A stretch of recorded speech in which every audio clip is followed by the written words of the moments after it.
Bismillahirrahmanirrahim. Elhamdülillah ve salatu ve selamu ala Resulillah amma ba'd. Assalamu alaikum ve rahmetullahi ve berekatuhu. Hürmetlik ustazlar ve qarindoshlar, hammanglarga Allohning rahmeti, barakati, salami ve xotirjamligi bo'lsin. Alloh subhanahu va taolo har birimizni har joyda xotirjam salomat qilsin. Bugungi tafsir darsimiz Baqara surasi 165-oyatdan 170-oyatgacha. A'udhu billahi minash shaytonir rojim. بسم الله الرحمن الرحيم إن في خلق السماوات والأرض واختلاف الليل والنهار والفلك التي تجري في البحر بما ينفع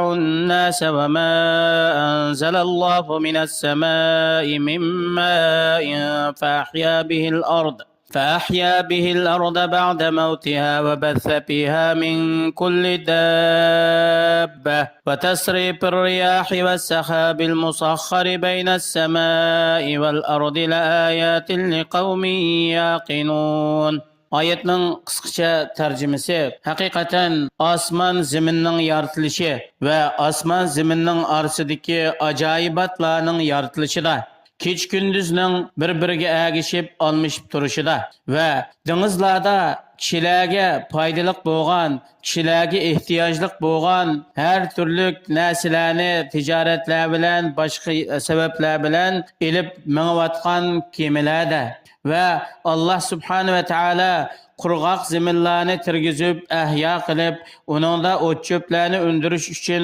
osmondan tushirib bergan yomg'ir suvlarida, shundaqla koinotning har qaysi joylariga taralgan jonliq hayvonotlarda, shamollarning yo'linishining o'zgarishida, osmon zaminning orasidagi bo'ysundirilgan bulutlarda, yuqorida tilga ilingan narsalarning hammasida dalil isbotlarni, hujjatlarni tushunadigan kishilar uchun Alloh subhanahu va taoloninki birligini ifodalaydigan ochiq, ro'shan dalillar bor. ومن الناس من يتخذ من دون الله أندادا يحبونهم كحب الله والذين آمنوا أشد حبا لله ولو يرى الذين ظلموا إذ يرون العذاب أن القوة لله جميعا وأن الله شديد العذاب إذ تبرأ الذين اتبعوا من الذين اتبعوا ورأوا العذاب وتقطعت بهم الأسباب. Muşundaq uçuq dalil isbot hujjatlar turug'liq insonlardan bir bo'lik kishilar Allohni qo'yib boshqa o'zlari yasagan tosh chammalardan, yog'ochlardan, boshqa turli narsalardan yasagan butlarni o'zlari cho'qinadigan iloh qilib oladi, Allohga sherik keltiradi. Ular xuddi Allohni yaxshi ko'rgandek u butlarni mo yaxshi ko'radi. Ammo haqiqiy Allohga ishongan mu'minlar, o kafirlar o'zlarining yasagan ilohlarni yaxshi ko'rgandan bakroq Alloh subhanahu va taoloni yaxshi ko'radi. Chunki ular Allohga hech narsani sherik keltirmaydi. Xursandlikdimi, xafalikdimi, xushallikdimi, aziyatlar kelgandimi, ular mu'minlar Allohni yaxshi ko'radi. Ammo kafirlar bo'lsa o'zlarininki cho'qinayotgan ilohlarini xursandlik, xotirjamlik, xushallik yetganda yaxshi ko'radi. Ularga biroz ziyon zahmat, aziyat, xafalik yetgan vaqtida ular yanala Allohga yolvoradi. Allohga sherik keltirish bilan o'zga zulm qilgan, gunoh, ma'siyat ishlagan badbaxtlar oxiratdagi katta azobni ko'rgan vaqtida ular barliq kuch-quvvatning yegana Allohga xos ekanligini, Allah subhanahu va taoloning bandalaridan o'zga kafir bo'lgan, asi bo'lganlarga bo'lgan azobining qattiq ekanligini bildi. Agar bular mana ishlarni dunyoda bilgan bo'lsa, aqlini ishlatgan bo'lsa, tafakkur qilgan bo'lsa, ular Allohga hech narsani sherik keltirmaydi. Yani qiyomat kuni bu dahshatlik azoblarni ko'rgan vaqtida dunyoda kishilarni o'zlarining botil qarashlari, yolg'on, saxta fikrlarga agashtirgan boshliqlar, katavashlar, yo'l boshchilar, o'zga agashgan aqlsiz yoki nodon kishilardan ada juda bo'ladi. Ular bilan munosabatni uzadi. Nima uchun? Chunki ular qiyomatning dahshatlik azoblarini ko'rgan vaqtida buningdan hech qanday qutulishning yo'qligini bilib, ulardan ada juda bo'ladi. Ularning o'ttirisidagi qutulishning vositalari, sabablari hammasi uziladi. وقال الذين اتبعوا لو أن لنا كرة فنتبرأ منهم كما تبرأوا منا كذلك يريهم الله أعمالهم حسرات عليهم وما هم بخارجين من النار يا أيها الناس كلوا مما في الأرض حلالا طيبا ولا تتبعوا خطوات الشيطان إنه لكم عدو مبين إنما يأمركم بالسوء والفحشاء وأن تقولوا على الله ما لا تعلمون. Acizlar ve ergeçkeller kıyamet günü azapını köge vaxtida dep ketidi kaşki biz üçün bir dunyoga qaytish bo'lgan bo'lsa, bular bizdan ada juda bo'lgandek bizmi ulardan ada juda bo'lib, bular bilan aloqamizni uzgan bo'lsak dep ketidi.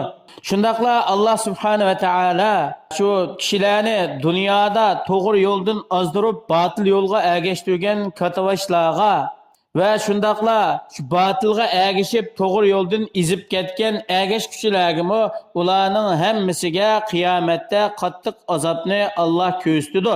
Şunun bilen bularning hemmisi dunyoda qilgan qilmishlari Allah'ning Resulüning to'g'ri yo'lga ergeçmegenligi, batil yo'lga ergeçkenligiga pushaymon qilib hasrat nadomat qilib ketdi.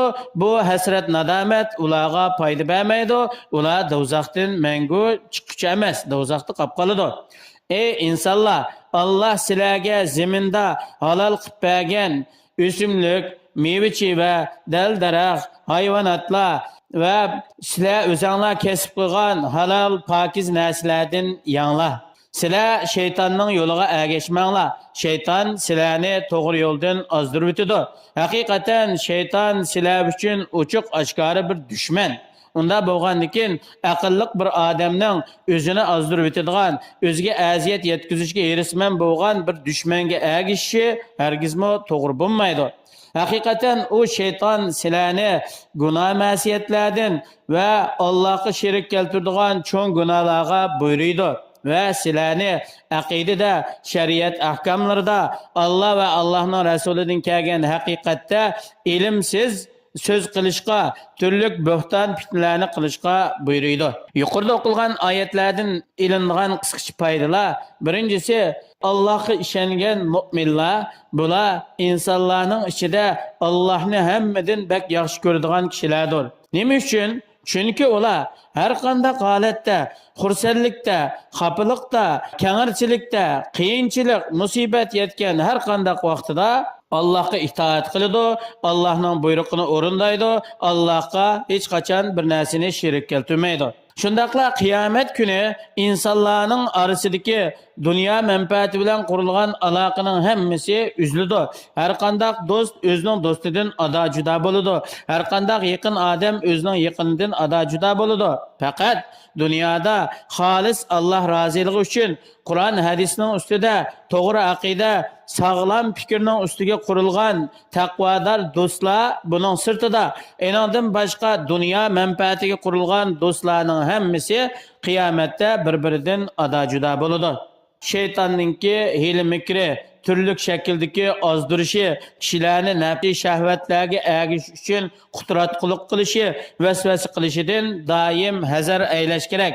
Chunki shaytonning asosiy maqsadi insonni Allohga sherik keltiradigan va cho'ng gunohlarga buyurib, insonni o'ziga o'xshash oxiratda Allohning azobiga duchor qilishdan iboratdir. Shunga aqlli inson har vaqt turli shakldagi mayli odamiy shayton bo'lsin yoki boshqa bizning ko'zimiz ko'rinmaydigan shaytonlar bo'lsin, ularning hiyla mikridan doim hazar qilishimiz intayin muhim bo'ladi.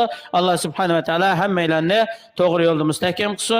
Vesselamu alaykum ve rahmetullahi ve berekatuhu.